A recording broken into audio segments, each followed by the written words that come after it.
go on that. So the topic we have is opportunities and challenges of Africa's blue economy. And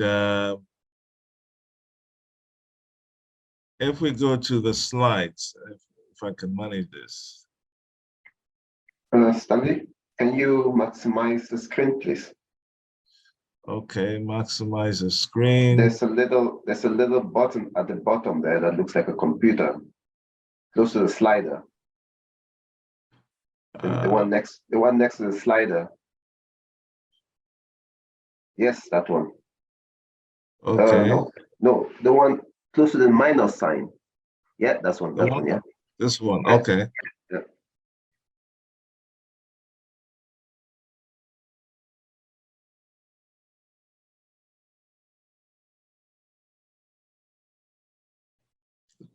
Is it responding? It's loading right now. Maybe takes a few seconds.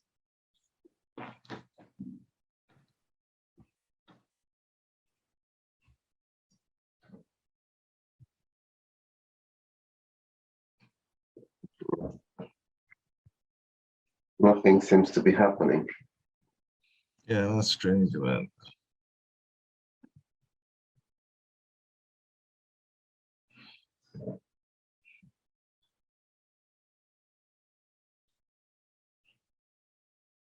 Is it better?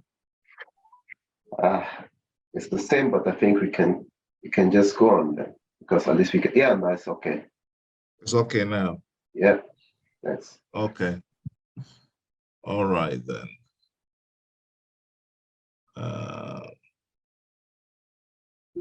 Okay, so now we can start. So the opportunities and challenges of Africa's blue economy. My thing is specifically on shipping. So I'm focusing the blue economy is it's very broad, and I will take you through what I consider to be the blue economy in a short while. But the mandate I have now is to speak specifically on an aspect of the blue economy, which is essentially shipping. So that's all we're going to focus on. What are the opportunities and challenges in terms of Africa's shipping industry? So I think we can narrow it down to that. Now, first of all, we need to understand some of the salient features of Africa's economy in order to understand what the context of shipping within Africa it's all about. So I have a few pointers here. So I have some of the salient features of Africa's economy, and you need to understand these in order to properly contextualize the discussion on shipping and what the opportunities and challenges are. So let's start off by noting that Africa has the youngest population.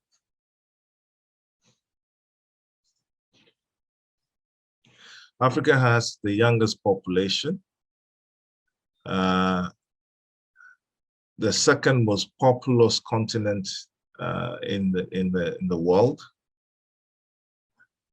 but it accounts for only 2.7% of international trade. Can you all hear me? Anthony, right? Okay. So it accounts for 2.7% of international trade. And these numbers are quite important for you to understand the opportunities and challenges within this sector. Now, 7% is in maritime transport, in exports, actually. What I should be putting there is maritime transport in exports. So 7% of the 2.7%, no, sorry. So 7% of the global maritime transport, Africa accounts for 7% of that in terms of exports. Is that understood? Then also 5% of international maritime transport in terms of imports. So that's what Africa accounts for. Now, you should also note that maritime transport remains the main gateway to the global economy. 90% or more than 90% of international trade is carried by sea. So in order for Africa to trade with the rest of the world, the main mode of transporting that trade is the maritime or shipping. Then also, you ought to note that maritime trade is shaped by continents' trade concentration and limited diversification. Let me explain this. The trade concentration of Africa is in terms of crude oil and gas, containerized cargo, and also finished petroleum products.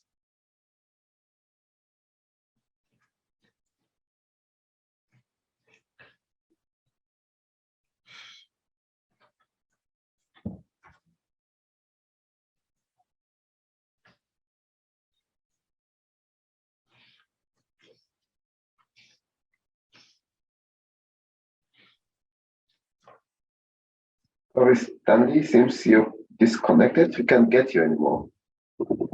Can you hear me? Can you hear me now? Now, yes. Okay. So crude oil exports, so the main aspects of maritime trade, the trade that Africa does is in crude oil, containerized cargo, and petroleum products. Now, bulk containerized cargo in the 2007 figures, 2008 and 2009 figures, constituted 2/3 of all the imports into Africa. So containerized cargo is big. Crude oil, I think 2007 figures showed that out of the trade figures, we had about 40% of what we brought into, we sent out, was in terms of crude oil. And then we import quite a lot also in terms of petroleum products or finished products. So because Africa's economy is not diversified and is concentrated on these products, the maritime trade is also essentially focused on that. So you have ships bringing in essentially liquid bulk carriage and then containerized cargo. Also, we should note that 4% of the global containerized trade passes through Africa. So just 4% of all the trade in terms of containerized cargo globally, 4% is accounted for by Africa. Now, in spite of these low numbers, another feature of Africa's blue economy, if you like, is low crane productivity.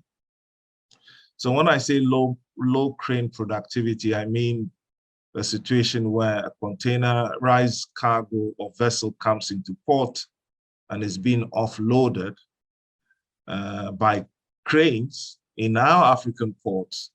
What is the productivity level? This is also important down the line when we're having a discussion in terms of how productive we are. The numbers show that compared to, let me just quickly get that for you. Compared to the other parts of the world, in West Africa, we are doing on the average 20 moves per crane per hour. Take note of these numbers. I mean, they are very interesting numbers that will form the basis of our discussion. South Africa particularly does 25 to 30 moves per crane per hour when a containerized vessel is in South Africa and is being offloaded, they do about 25 to 30 moves per crane per hour. Now look at Asia. Asia does 35 to 40 moves per crane per hour. So you can compare the low productivity in terms of shipping activity, even within the ports of Africa.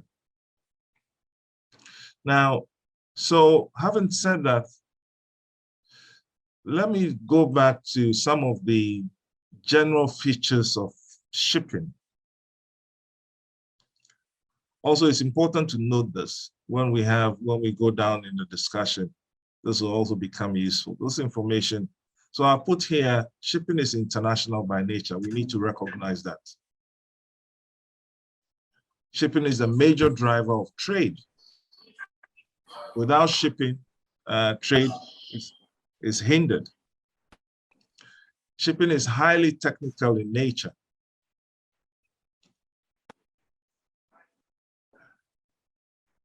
Shipping is essentially a commercial activity. The shipping markets are well structured and well defined. So we have cycles within the different segments of the market. So if you take shipping, the shipping market, we have different segments. You have the bulk cargo, we have containerized shipping, we have oil and gas related shipping and offshore related vessels. We have cruise liners.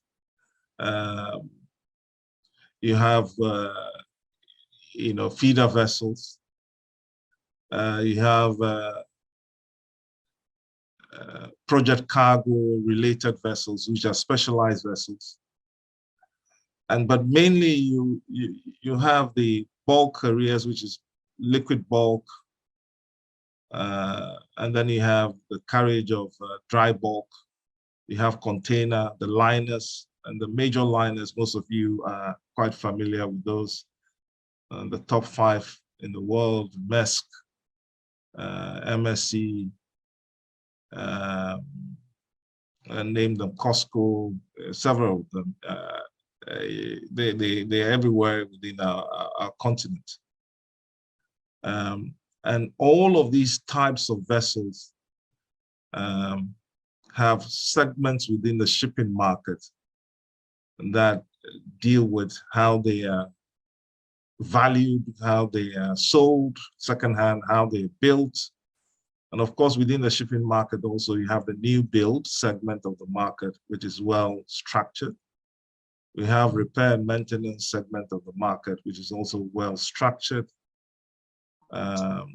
So there are different well-structured and indexed segments of the market. So if you wanted to charter a vessel for purposes of the liner service, the charter rates can be found quite clearly anywhere within there are defined indexes where you can go to and find out whether a vessel of a certain size can be chartered or can be hired at a certain rate for a certain period of time. So all these things are well structured. Shipping has been around as long as man has been trading. So you can understand that that's the case. And then even within the market, we have segments like what do you call it? The insurance, the marine insurance segment, and you have the financing of vessels as well. Those are all segments of the market which are well defined and structured. Shipping is also multidisciplinary. And this is also important for those of you who want to work within the shipping industry or the shipping sector. It's multidisciplinary. You have financiers, you have economists, you have engineers, you have architects, marine architects, you have navigators, you have logistics aspects, and so on and so forth. With all, different types of discipline being brought to bear on the shipping activity.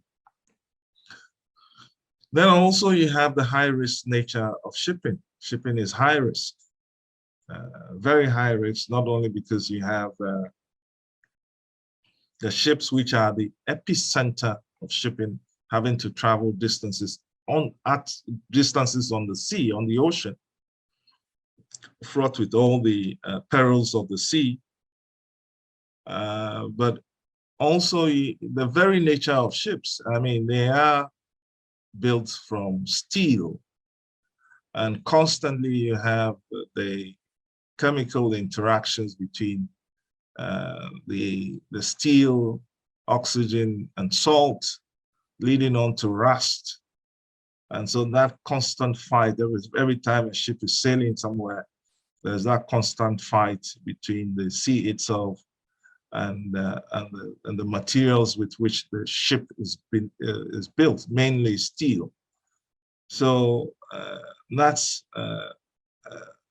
risky in the technical sense of the word, risky in terms of the perils of the sea, risky in terms of the investments of the commercial activity itself. So that's the risky nature of shipping. And also we need to understand that shipping is capital intensive. If you were going to buy, depending upon the time or the period within the market where you're going to buy a ship or have a new build ship, built, we're talking millions and millions of dollars. If you're going to charter a vessel for any purpose, for a week, for a month, the daily rates are in the thousands and thousands of dollars. And so shipping, the operation of a vessel itself, crewing the vessel, manning the vessel, stocking the vessel, all of that require a lot of capital. And then you go to the maintenance of the vessel, also requires a lot of capital. If the ship has to go into dry dock, ships are highly regulated. Shipping is a highly regulated activity.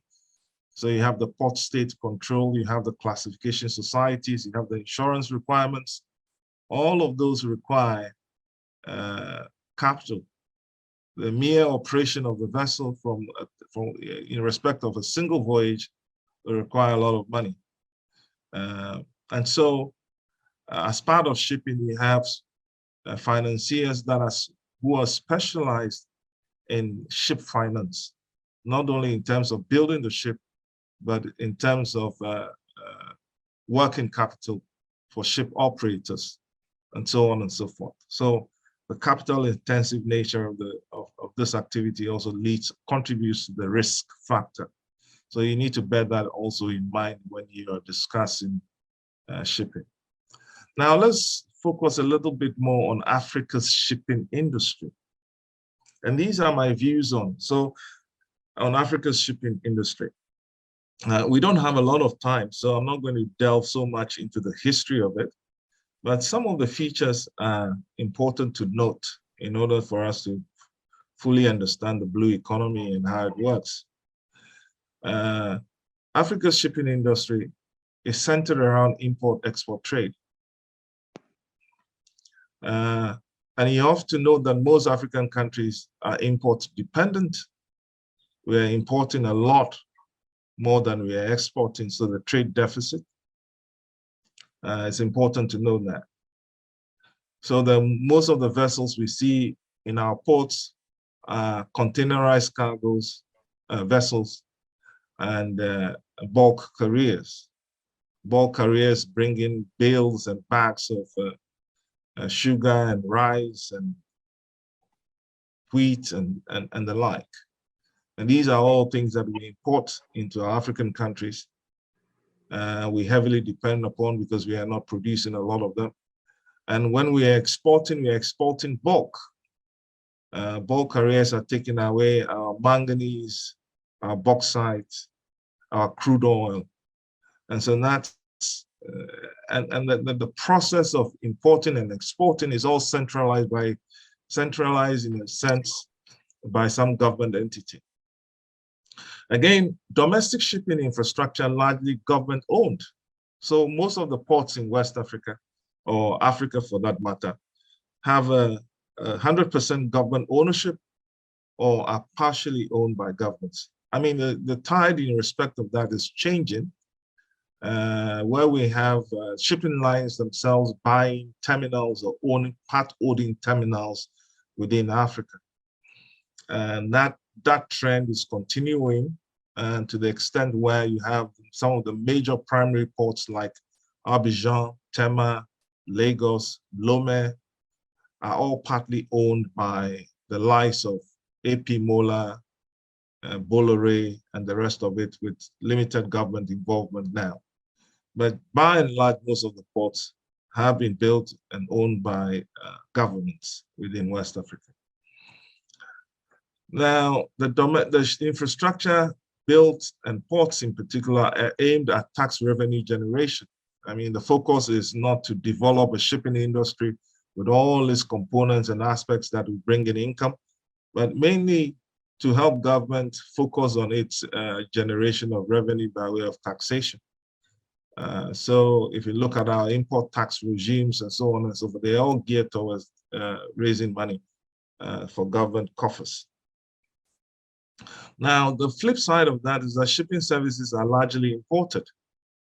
Now, let me explain that. This is also extremely important for those of you wanting to enter in this industry to understand that if you take the ship value chain or the shipping value chain, one way I describe it is that if somebody is importing a bag of a container full of bags from China and is spending $10,000 to do that, how much of that $10,000 ends up in the hands of foreigners or non-African countries, and how much of it is retained within Africa. And the services around shipping, and we'll go into that, and when we look at the value chain of shipping, the services, the myriad number of services that surround a particular vessel activity, most of that is imported and is not homegrown or is not generated locally. And that is a major problem. Ghana, for example, we imported shipping services to the tune of $900 million. I think in the most recent figures, I think it's about $900 million of imported services. I'm not talking about goods. I'm talking about services surrounding shipping. Here, I'm talking about insurance. I'm talking about the logistics around loading and unloading cargo, containers, agents' fees, and so on, and freight. All of that we imported, and that's about $900 million of that in 1 year. So that tells you there's a problem there. Now, shipping value chain largely foreign controlled. The shipping value chain is largely foreign controlled. This is also something you need to understand. And most of the shipping lines that bring your containerized imports into your countries are largely owned by foreigners and not by locals. And so therefore, as I indicated earlier, you also have a situation where even the ports, the infrastructure in country, is also now being partly owned by foreigners. Domestic shipping largely manual labor intensive. It's not automated, it's manual labor intensive. The aspects of the fringes of shipping that locals participate in is quite labor intensive, not automated. And so that's something also you need to understand. Now, local participation is marginal and far removed from the ships. So what do I mean by that? Ships are the epicenter, the central, the focal point of the industry. Without ships, you don't have a shipping industry. You need ships to go onto the sea, onto the oceans. So the participation of locals, Africans in shipping proper is really quite marginal and far removed from the ships. We have sailors and seafarers being produced and trained locally, But in terms of the margins, it's quite insignificant in terms of their contribution to global shipping. And the ships themselves are not owned by Africans. Africans, by and large, don't own ships. So that's also something you need to understand. Our Africa's contribution to the global tonnage is under 1% or hovering around 1%. So the actual ships are not owned by Africans, and that's something that we need to understand as well. Now, so those are some of the problems that I've outlined. Now, what are the opportunities? Because of the problems, I mean, you can then begin to see that there's room, quite a lot of room for African participation in the industry and for further development of the industry for the benefit of Africa. So some of the problems, if you flip them, you see an opportunity. And so that's why, as young people especially, you need to begin not to only see the problems, but to see the opportunity the problems present and be able to deal with them in that light. And then, therefore, you can then begin to create avenues for yourselves to participate in the industry and to derive value from it. So Africa is import dependent. I've said that our economies are import dependent. What is the implication of that as far as opportunities are concerned? If as a country you're importing a lot and 90% of your imports are seaborne, are brought by ships, then it makes sense to think that shipping is a significant and important part of your country's commercial activity.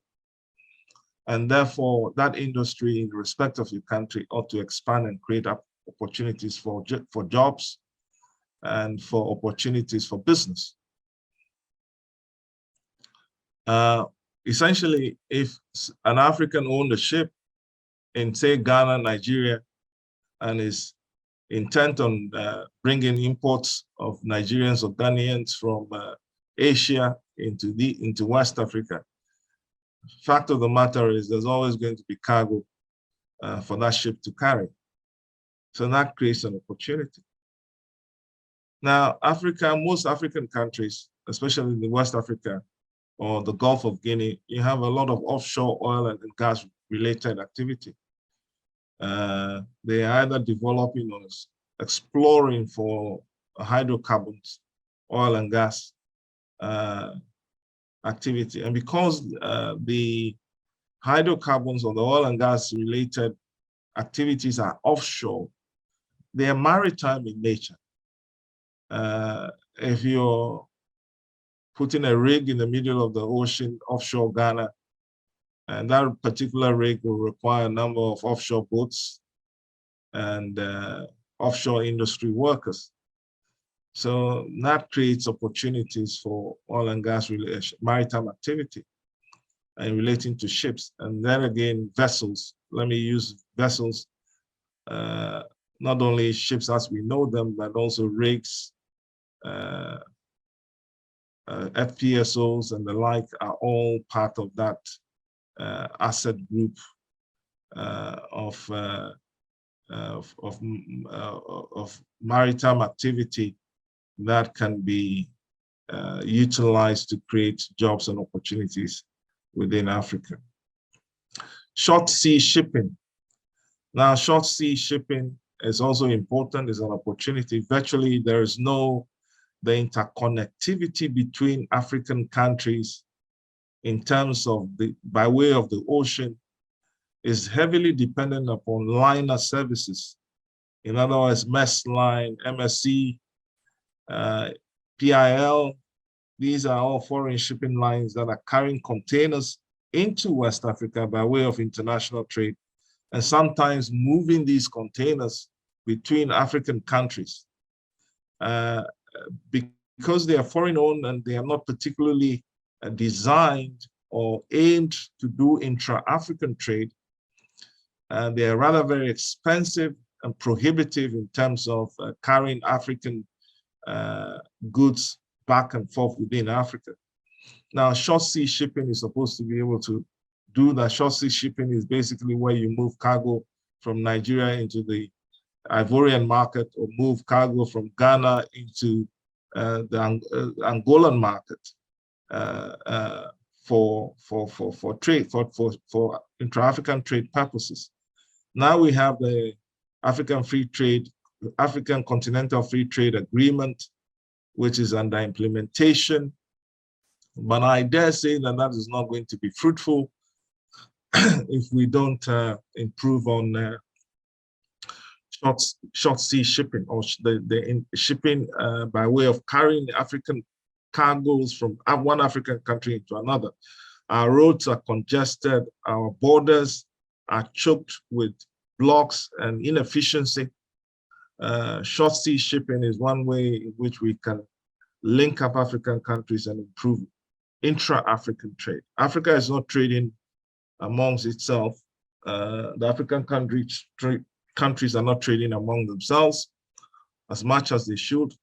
They're only doing 10% of what they should be doing, and partly because the means of carrying cargo more efficiently is unavailable as far as Africa, or is inadequate as far as Africa is concerned.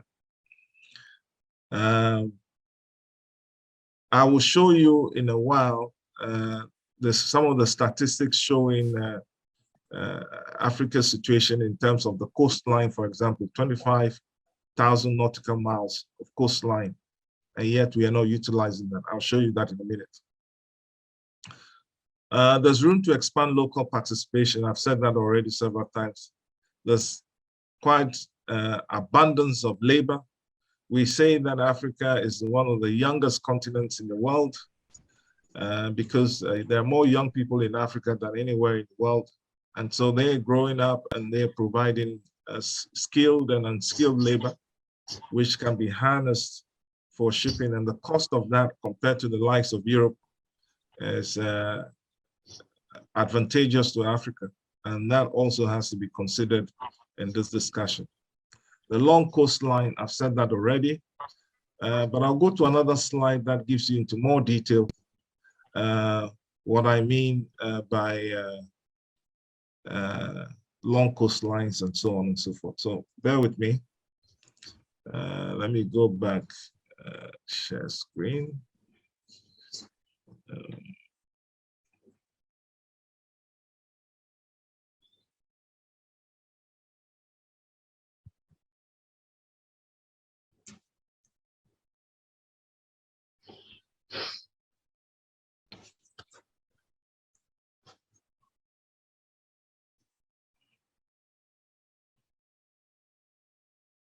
I can find it.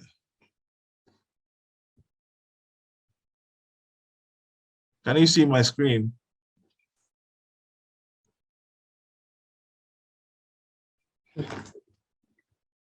I think I've shared this already, so let me go back here.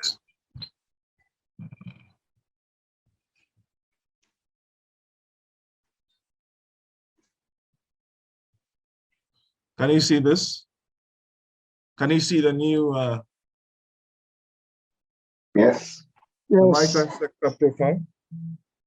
So let me go to that for now and show you. When we refer to the blue economy, I've tried to put together a range of activities that constitute. Stanley, please can you maximize your screen because we can barely see. Okay. Thanks. Is it better? Okay. So take a look at all these activities that constitute the blue economy. Okay. So this shipping is only an aspect of it. Shipping and you can see shipping and transport, marine resources, marine tourism,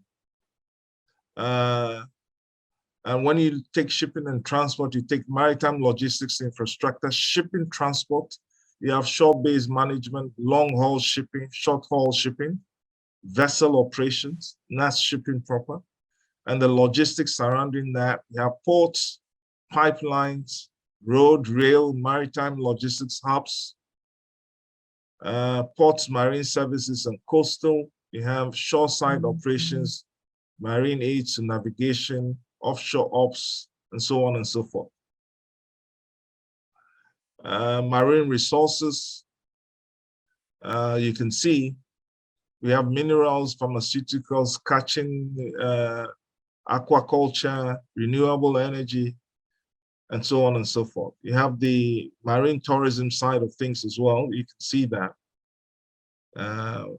all the way to ecotourism, and so on and so forth. And then you come down, you can also see operational support services, vessel management, crewing services, ship cargo agency, customs clearance, freight forwarding, vessel repairs, construction, marine equipment manufacturing. These are all the range of activities. And then you can also see on the right, on my right side of the screen, you can also see maritime regulatory naval activities, the public interest sector of things. You see banking and consulting, business services, all around shipping or the blue economy generally. So when we talk about the blue economy, essentially all these range of activities constitute that. And so I'm putting this up for you to take note of what the opportunities are in terms of what can be done by way of work and business. So you can see all of that.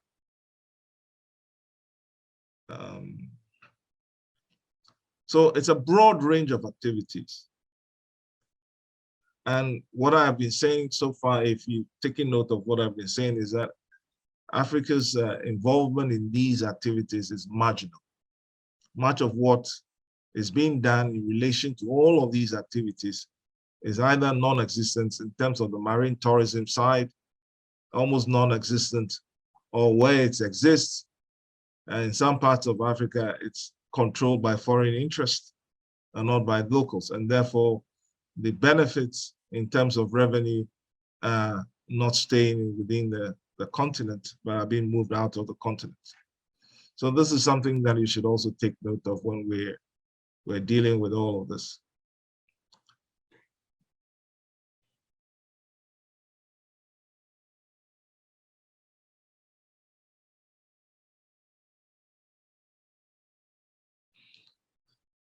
And then take this one, for example. Now, let me just show you some more information before I go into the opportunities and how to convert those opportunities into jobs and businesses.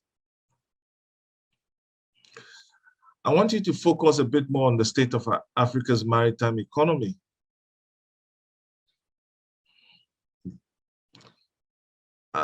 All of this information you can see, second biggest continent, the world's largest. I've already told that the coastline of Africa is 26,000 nautical miles.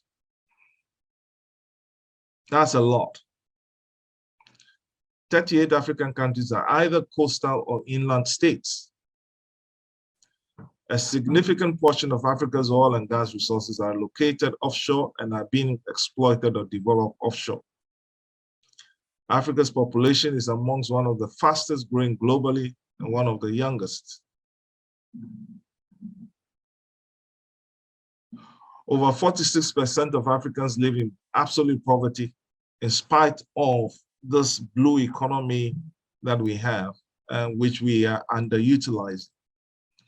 Africans are heavily import dependent. I've talked about this, relying on seaborne transportation for their imports, and yet they don't control the transportation. They don't own the transportation. African owned ships account for 1.2% of global fleet and 0.9% of world's gross tonnage.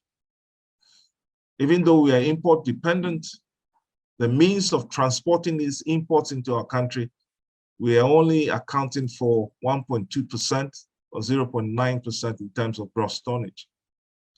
African ports handle only 6% of worldwide waterborne cargo and only 3% of the worldwide container traffic. So we are a growing population, we are import dependent, but our ports are handling just the small percentages of the cargo. Africans import most of their maritime services. I've already said that. But to emphasize the point, worsening their balance of trade payments and increasing the cost of their international trade. If you import all the services surrounding the means by which you bring your imports into country, then it's going to cost you a lot more money to buy a bag, a single bag, a lady's bag from China, than it to be for an American to buy the similar bag from China. You would pay more and the American will pay less. Because apart from the cost of the bag, you're paying additional cost for freight. The services surrounding the freight, you are paying more. While in America, they pay for the bag, and the services surrounding bringing the bag into America is often by American businesses and companies. Africa's seaborne transport cost accounts for a disproportionate percentage of their import bill compared to those from other parts of the world. This is the point I was making.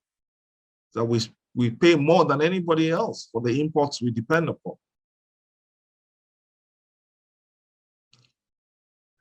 Africa's share of world trade, about 3%. We are not doing very well. Intra-African trade, I've said, is 10% of Africa's total trade. Africa's share of exports to the world declining over the years, November hovering around 2.5. Africa attracts 2 to 3% of global foreign direct investment. That's not much. Contributes 1% to the world GDP. Now, this is an example of what I've been trying to explain. So let me just state that for you. This is an example. Although Kenya has 640 kilometers of coastline and a seaport that serves the landlocked countries of Burundi, Democratic Republic of Congo, Rwanda, South Sudan, and Uganda, its maritime contribution to GDP remains marginal, with mass unemployment leaving thousands of seafarers and fishing industry workers to live in abject poverty. So that should paint the picture well enough for you. We are not utilizing our blue economy. We are underutilizing it, and to the extent we are using it, the control of the usage is in the hands of foreigners, mainly, and we are not benefiting. Now, how do we change all of this? And for those of you looking for jobs within the maritime industry, I see this as an opportunity. And how do you get to take advantage of the opportunities that these challenges present?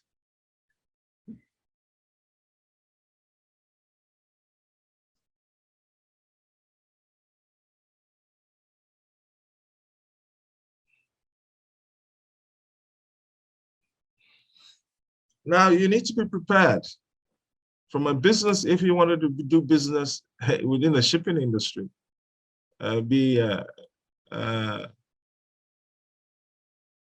yes, do business within the shipping industry or work within the shipping industry, you have to be prepared.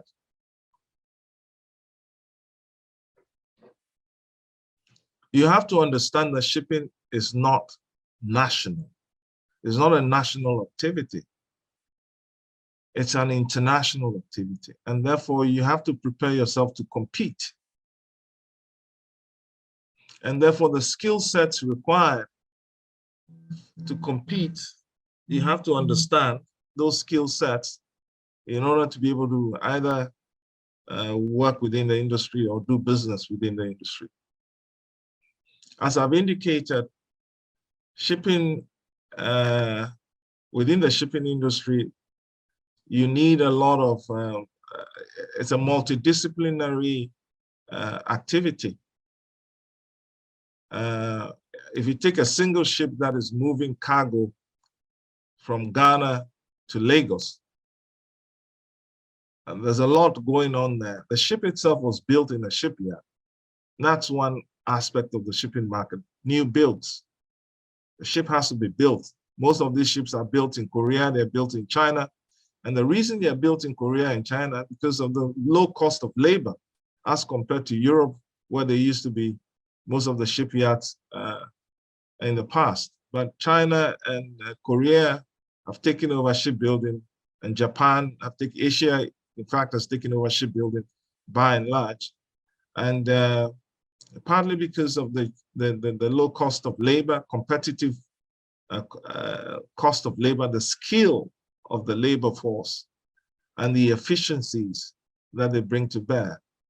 And then also capital, the presence on the move of capital from the western part of the world to Asia is also fueling or helping to enhance shipbuilding in those parts of the world.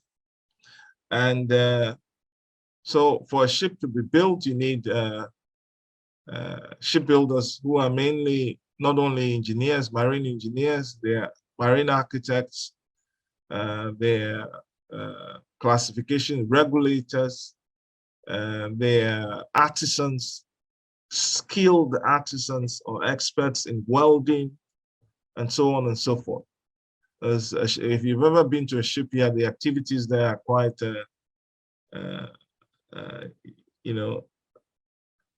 mind-blowing in terms of what the number of people required to build one ship and the number of different levels of expertise that are required to be brought to bear on that.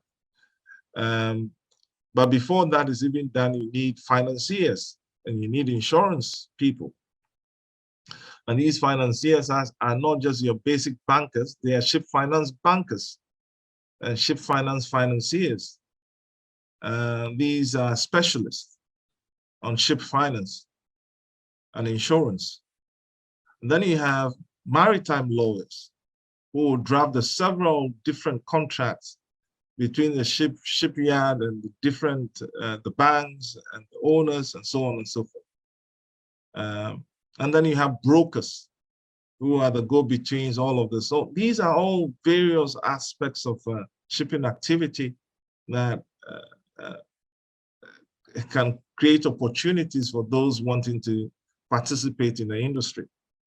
Then after the ship is built and launched and is carrying cargo, there you have a lot more activity as well. And you require navigators, people who are well versed in geography, skilled engineers, seafarers who are experts in navigation, those who are able to broker cargo and secure cargo in the holds of the vessels, insurers to insure the cargo, and so on and so forth. So it's a multidisciplinary approach as far as shipping is concerned. So anybody with a science background, with an economics background, with a finance background, with an engineering background, with a legal background can be involved in shipping. Now, shipping is technical in nature because of the cost involved, the risk involved. People engaged in this industry are technically well versed in what they're doing. Health and safety issues, risk in terms of the commercial investments, risk in terms of the perils of the sea. So people who engage in this business have to know what they're doing. And so technical expertise is required. Commercial acumen, you have to understand the market. Shipping is the basis for international trade. Without shipping, there'll be no international trade. Countries are trading amongst themselves simply because ships are available to carry the cargoes efficiently across the seas. It's the most efficient way of carrying cargo. Without it, you can't do it. So you need to understand the various markets, what is going on in the market, and be commercially aware. Then you have Hello, risk. sir. Yeah, have I exceeded my time? Yes, yes. We Okay, need to be wrapping up. You've exceeded. okay, So so give me just a a couple of minute or minutes. two more. Yeah, so Yes, sir. let me finish with this slide. Yeah. So you also need Okay. risk management. You also need risk management skills. Be able to, because as I said, shipping is fraught with risk, both commercial and technical risk, and also perils of the sea. Shipping being international requires that you're either multilingual or exposed to different kinds of cultures. If you're a seafarer, you're going to be meeting people from different parts of the world on the same ship for a long period of time. If you're in a shipyard, if you want to own a ship, you may probably have to build a ship in China. You have to be there in China. If your financing is going to come from Europe, brokers are based in London. Insurers are based in London. So you have to be multilingual and multicultural in your outlook. You have to have modern communication skills and good analytical and problem-solving skills, all because of the nature of shipping that I've described earlier. So by and large, these are the points that I want you to take away with you in trying to understand the industry, the blue economy. To sum up, Africa has potential as far as shipping is concerned. That potential has not been fully tapped or fully utilized. And so there's a lot of opportunity for Africa to develop that industry and to generate a lot of money from it. As I said, there's a lot of money in shipping. It's capital intensive. It's one of the oldest industries in the world. And so it is up to Africa to begin to get its acts together in order to utilize or take advantage of the opportunity the industry presents. Thank you very much. What I have to say to you, that much of what I have said to you is out of experience. I didn't start off going to shipping school. I'm a maritime lawyer by profession, but my business is in shipping, and much of what I have seen and heard and experienced is what I've told you. I think that this industry needs to be developed for our continent. And we as individuals, especially the young ones, you need to begin to develop skills that will allow you to take advantage of the opportunity it presents. Thank you very much. Thank you so much, Mr. Ahorlu, for such an insightful delivery. You said it right. We, as the young people, the early career ocean professionals, it is up to us to get our acts together and take over some of the opportunities that we have on the continent. So we are so grateful that you were able to share your experiences with us, and you have given us a lot to ponder and a lot to act on as well. So at this point, I would allocate 20 minutes, and then the participants can pose. Please, like we did yesterday, if you have a question, you can just post it in the chat or use the hand emoji, and then I would call you. Then you can ask Mr. Ahorlu your questions. We have 20 minutes, so please, let's get started. Thank you, guys.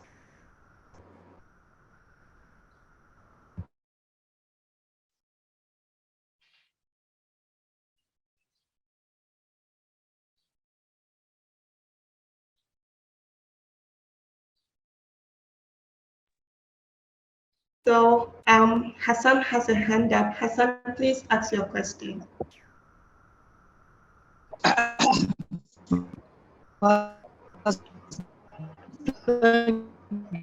you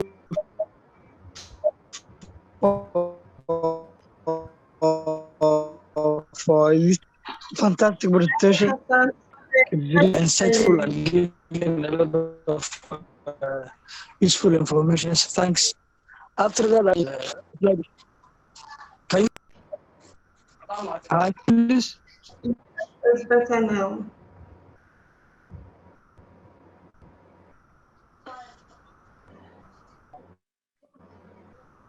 Can you hear me? No, Yes, Hassan, Hassan, please. it's breaking.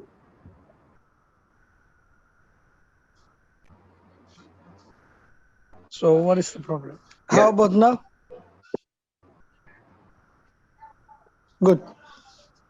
So thank you for your presentation. Then for your second slide, you mentioned you showed us the Africanist performance in the international maritime and transport and all these things. So and it seems that we are a little bit very low in that in that performance. So my question goes to says, what do we account for this low performance? So what has caused us to be like this low, to be such low performance people? So why are we low to just perform well? Thank you. I think you got it. Yeah, I got it, Hassan. I think the it's historical, and it's also partly our the nature of our economies. It's historical. Much of Africa has been colonized, and our economies were structured fundamentally from the colonial era to bring in luxury goods for the colonialists, and then also to take out our natural resources into Europe and the rest of it. So whatever shipping activity that started within Africa during that period of time was all limited to actually doing that. Just taking out bulk cargo, manganese, bauxite, and all those heavy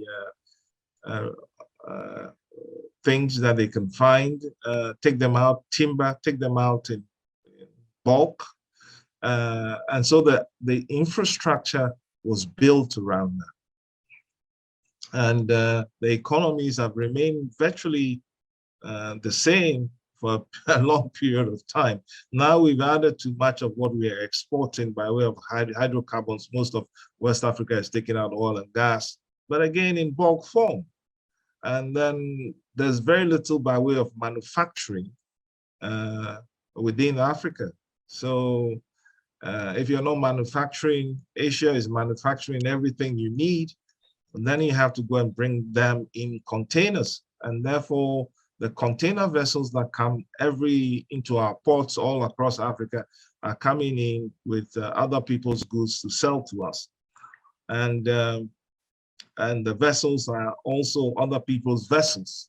And then, unfortunately, our ports are developing to take in these containerized vessels, container vessels, which are bigger vessels, because shipping is an economy it's based upon the economies of scale. The bigger the vessel, the better. So the primary ports in West Africa, for example, Abidjan,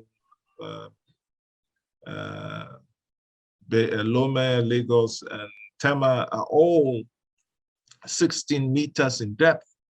So the ships that come in are big, but they are being built for ship owners that are not African ship owners.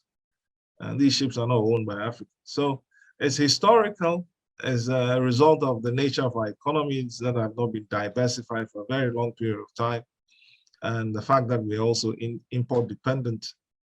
And there is no deliberate policy or effort on our part of our governments to diversify the economy and to take control of the value additions that we can get from not importing shipping services by generating these services ourselves in country.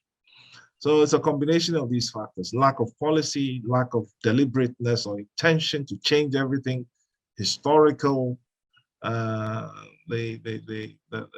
limited nature of our economies, and so on and so forth. So I hope I've answered your question.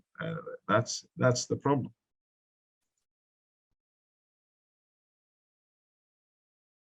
Mohammed, I hope your question has been answered. Okay, he says thank you. So yes, I think Great, he's thanks. answered. So a couple of questions here for you, Mr. Ahorlu. This question is coming in from Alberta, and she's saying that it is interesting to note that the main driver for developing shipping in Africa is for tax generation. Could you share insights on what other drivers for developing shipping could be? Yeah. I think if you let me give you an example. So if for tax purposes, how is government able to tax shipping? When a ship comes into port, the port charges are the things that government takes, being 100% owner of the port or part owner of the port. When the goods that are carried by the ships come into port, they pay duty on those goods, and they are imported goods. So government also get tax revenue from duties on goods that are shipped into the country. But that is not enough in terms, if you consider that the people who are buying the goods and consuming the goods are Africans. Now, I talk about value chains, the value chain of importation. So if you look at the value chain of an import, and when I decide to buy, or when a lady in the market in Ghana decides to buy a container, a 20-footer container full of ladies' bags from China, she usually would take the money on her and travel by air to China, and physically go to China, go to the factory, buy the bags, pay for the freight, the containers, and the freight to bring it back to Ghana. And then she travels by air and comes to Ghana and waits for her cargo to arrive. Now, that mode of transacting international trade is inefficient. What it does is, all that money the lady carried from Ghana, about 90% of that money is going into foreign hands. And by the way, she is importing cost, insurance, and freight, CIF. In other words, she could have been importing FOB. If you imported FOB free on board, in other words, she sits in Ghana, a bank transfers by way of letter of credit to the manufacturer, pays for the cargo, she buys insurance in Ghana. All she's paying for is freight. The freight is paid for in Ghana through an agent in Ghana. She will get her cargo back in Ghana, but she would not leave much of the money outside of Ghana. The insurance cost, cargo insurance, after all, cargo insurance is to cover the cargo in terms of it being damaged or being short delivered in Ghana. Where would the claim be made? It will be made from Ghana. So it makes sense for the insurance to be paid here to a broker or to an underwriter here in Ghana. But that cargo will be covered by a foreign insurer. And the freight, obviously, she doesn't own the vessel, or Ghana doesn't own the vessel. So the freight will be paid to Maersk Line. But what about the agent and the stevedores that take the cargo off the ship when he arrives in Tema, Ghana? These agency fees can be container administration fees, container cleaning fees, all of that. These then end up also with an agent outside of Ghana or within Ghana belonging to the shipping line. So you can see that the services around transporting that import into Ghana by way of the value chain, if you trace it, much of it value is left outside of Ghana when Ghana could have benefited from it. Now, if you are importing everything and you're also importing the services to bring it in, then no doubt your money is depreciating against the dollar all the time. No doubt your country is not producing anything, no doubt you don't have the resources to develop infrastructure within the continent because you're sending the little foreign exchange you have outside of the country all the time to import goods for consumption. So one driver of developing the shipping industry is to retain foreign exchange, is to import less and export more. What stops us from importing shipping services to other parts of the world? And what stops us from contributing to the service provision as far as shipping is concerned and cutting down our import costs so that our balance of payments or export import deficits can be lowered to help us spend the money differently in developing our countries. So apart from taxation, the consumer wants to pay less for those bags.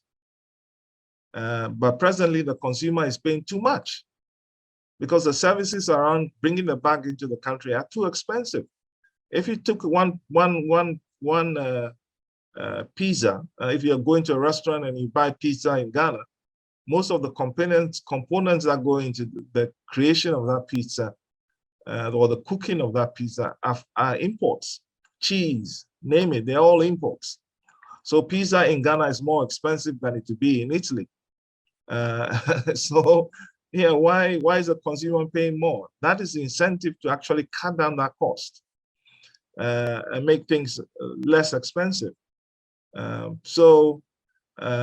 put money in the pockets of Africans and create jobs, more jobs. If you create more services, you create more jobs. You create more businesses and retain money. So that's the driver. That should be the incentive for trying to diversify or to build up the shipping industry such that it's not only aimed at tax revenue for government, but it's also aimed at creating jobs and also creating local businesses. Thank you. Okay, thank you so much for such an elaborate response to Alberta's question. I have 3 more questions for you, then I think we can wrap up the session. So the next question is coming from Benjamin, and Benjamin is asking that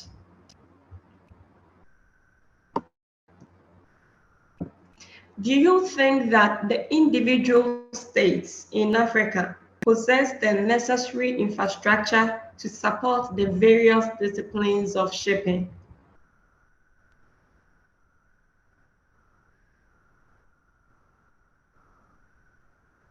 Well, the infrastructure is growing. The infrastructure is growing. I mean, it's what we need is what we call maritime clusters. In order to develop the industry, you need a maritime cluster.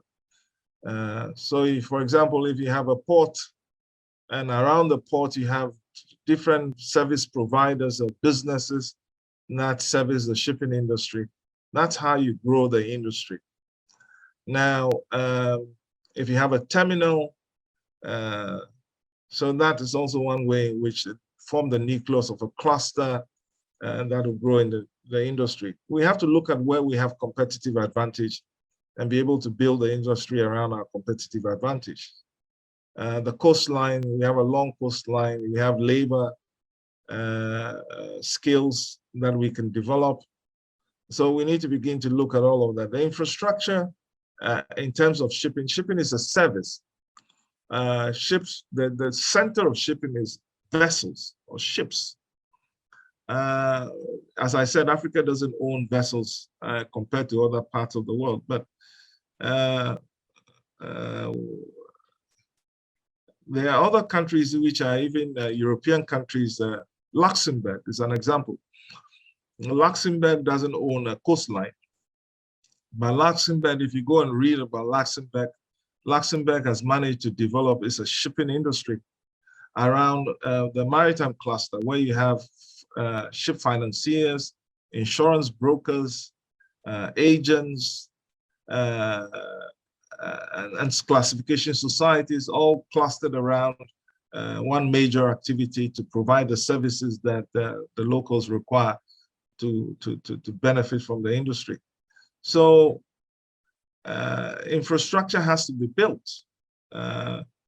Sadly, capital is required. A lot of capital is required to build ships, and a lot of capital is required to build port infrastructure. But service provision is a skills-related service. If you take the fact that London is almost the shipping capital of the world, but England or the UK now doesn't own as many ships. Most of the ships are owned by Greeks and other countries, but most of the legal, financial, insurance, brokerage activity is based from London.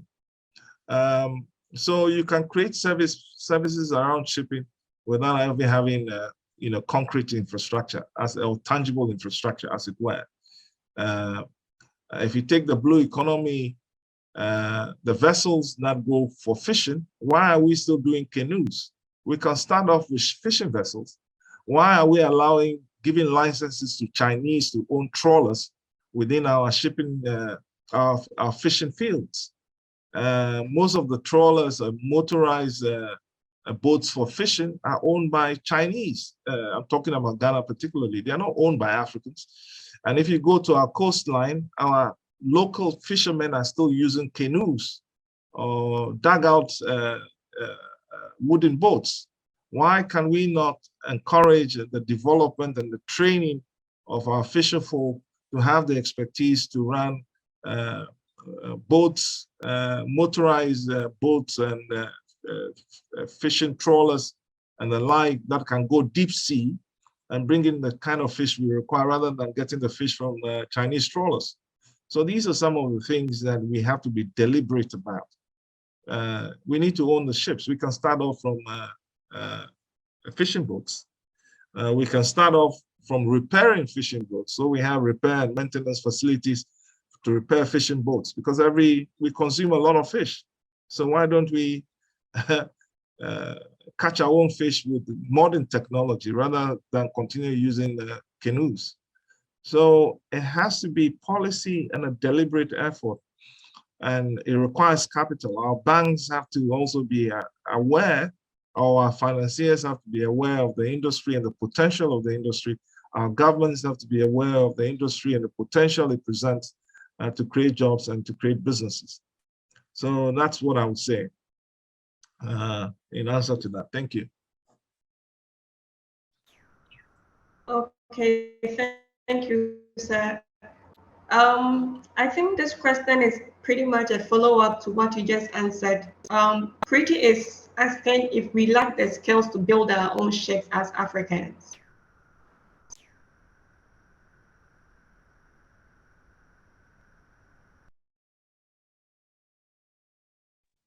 Yeah, well, skills can be applied. As I said, I mean, the skills to work within the industry are fairly, are skills that we can acquire. We can train our young people to have those skills. But when they have the key skills, we have to create opportunities for them to be employed. If we're exporting, why don't our countries then build bulk careers for the export of the cargo that is leaving our shores? If we are exporting crude, why don't we have crude carriers that are owned by Africans? Why do we have crude carriers that come in to take crude out on CIF basis? So skills can be acquired, training can be given for young people to acquire these skills. They are not far-fetched, they are not rocket science. These things can all be acquired. And so shipbuilding is something, a skill for shipbuilding can also be acquired. Nkrumah built at Ghana, for example, the largest shipyard, which was meant to build ships and repair and maintain ships, was built in the 50s. It's still the largest in West Africa, if not in Africa, but it has lacked investment for years and years and years, and it's not necessarily contributing anything to Ghana's economy. And it's 100% government owned still. When shipyards are now private and efficient, the government still is holding on to that and doing virtually nothing with it. So it has to be intentional, it has to be deliberate to be able to build the industry. And we are not being deliberate and intentional about it. That's the reality of the situation.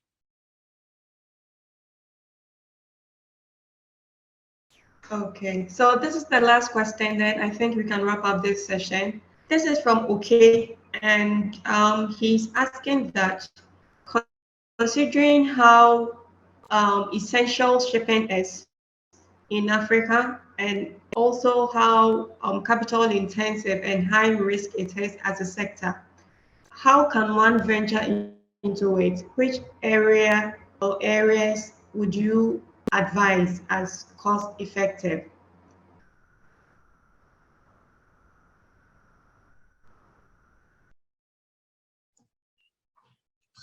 Look, business is about risk and risk management. You can't teach people to be. I don't believe that you can necessarily teach people to be entrepreneurs. You can teach people to be business people or business managers, but you can't teach people to be entrepreneurs. Entrepreneurship is about taking risk. It's about taking on challenges and being deliberate about accomplishing goals which are of commercial value. And so I think these opportunities that we have for the industry, even though it's capital intensive. I'll give you an example to illustrate what this is. I mean, I personally have ventured into some businesses that nobody believes that can be done. For example, I'm building a shipyard for repair and maintenance of ships in Takoradi Port, Ghana's second port in Ghana. The cost of the shipyard, when built, will be about $137 million. I've spent 8 years of my life trying to raise that money by way of project finance from not Ghana, but from regional banks like AFDB, Afrexim Bank, infrastructure funds, and so on and so forth. I'm not a financier, but I had to tap into network of expertise to be able to do that. I'm a lawyer, I'm a maritime lawyer, so I have some skills in structuring contracts and so on and so forth. But bottom line is, I am taking a risk. If you know anything about project finance, you, the sponsor or the originator of the idea, will have to spend money to the point where you develop the project to bankability. When we say bankability, you develop the project to a point where the financiers see it as viable or properly risk mitigated in order for them to invest their money into it. Now, imagine me spending my own money and other people's money for a period of 8 years. I continue to spend that money. I'm talking about in excess of $5 million of money, and you haven't gotten anything yet. You have to continue spending that money until finally your project becomes bankable and is invested in. That kind of thing, nobody teaches you in school. It is, it is your disposition to want to take risks because you believe that the returns when achieved would be significant enough to cover the effort and the time you put into it. Now, of course, when I manage to build the shipyard, I may not be necessarily be a good businessman or manager, so I have to hire people who are experts in managing businesses in order to be able to bring them to manage a business. So the answer to the question is that there are opportunities, but we must, as individuals, we must also be prepared to acquire the skills and network such that we can take advantage of these opportunities and be prepared to invest our own money. Some of the things, you don't have to use your own money, but you must be prepared to do the things that are required to attract the necessary investment. Okay? It's just like you want to go get a job. You also necessarily have to get the skill sets that the employer wants. If you want to go to the bank to borrow money, you have to be able to meet the requirements of the bank, which means that if you have to take some steps, which require taking some risk, you have to be prepared to do that. And usually, we are not, sadly, we in Africa are not prepared to do the hard work. So if you look at our shipping landscape, you have a lot more people doing freight forwarding, ship agency. Those are the fringes. Those are, they're not the mainstay. They're not the main thing. The main thing is the shipping proper. The main thing is owning, manning, crewing the ships. The main thing is ship repair and maintenance. The main thing is having a share in a ship, in the ownership of a ship. The main thing is navigating the ships, brokering the cargo. Those are the main businesses that bring money.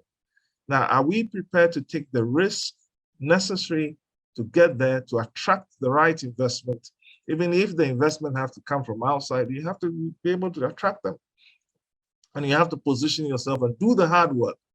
As for the low-hanging fruits, they're there.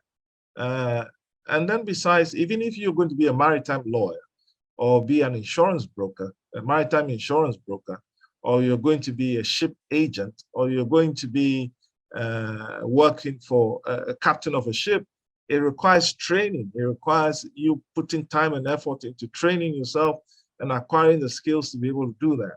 It doesn't require governments to do that for you. It requires you putting in the effort and the little money you have to be able to get the skills to do that. So, yeah, I think then that's what we should be prepared to do. It has to be, we have to be deliberate. We have to be able to open to taking risk. And we also have to be prepared to do the work. If we are not prepared to do the work, then we'll only be leaving the opportunities for others who are prepared to do the work and to take the risk, to take advantage of. And we will just be sitting here in on our continent, waiting for the easy pickings. And the easy pickings don't give us the money and don't give us the control. So that's what I'll say about that. Do the work, the hard work. It's hard work. It's long grind. It's train yourselves and acquire the necessary skills, get the exposure, attract the right investment in order for you to be able to take advantage of the opportunities. Thank you. Thank you so much, sir. I see a hand up for Anthony, but unfortunately we have to end it here. So perhaps, Anthony, we can have your question in the next session because our facilitator has been waiting for a while. So we are so grateful that you took the time to be with us this afternoon, Mr. Ahorlu, and we really appreciate the experiences you've shared with us and the insights that you've provided into the shipping industry. We are so grateful. Thank you so much. You're welcome, and thanks for listening to me. I hope it's been helpful. Belinda, can I just make one statement, please? Sure, go for it. Yeah, Stanley, thank you for the very insightful lecture, and I'll try to contact you personally, maybe after this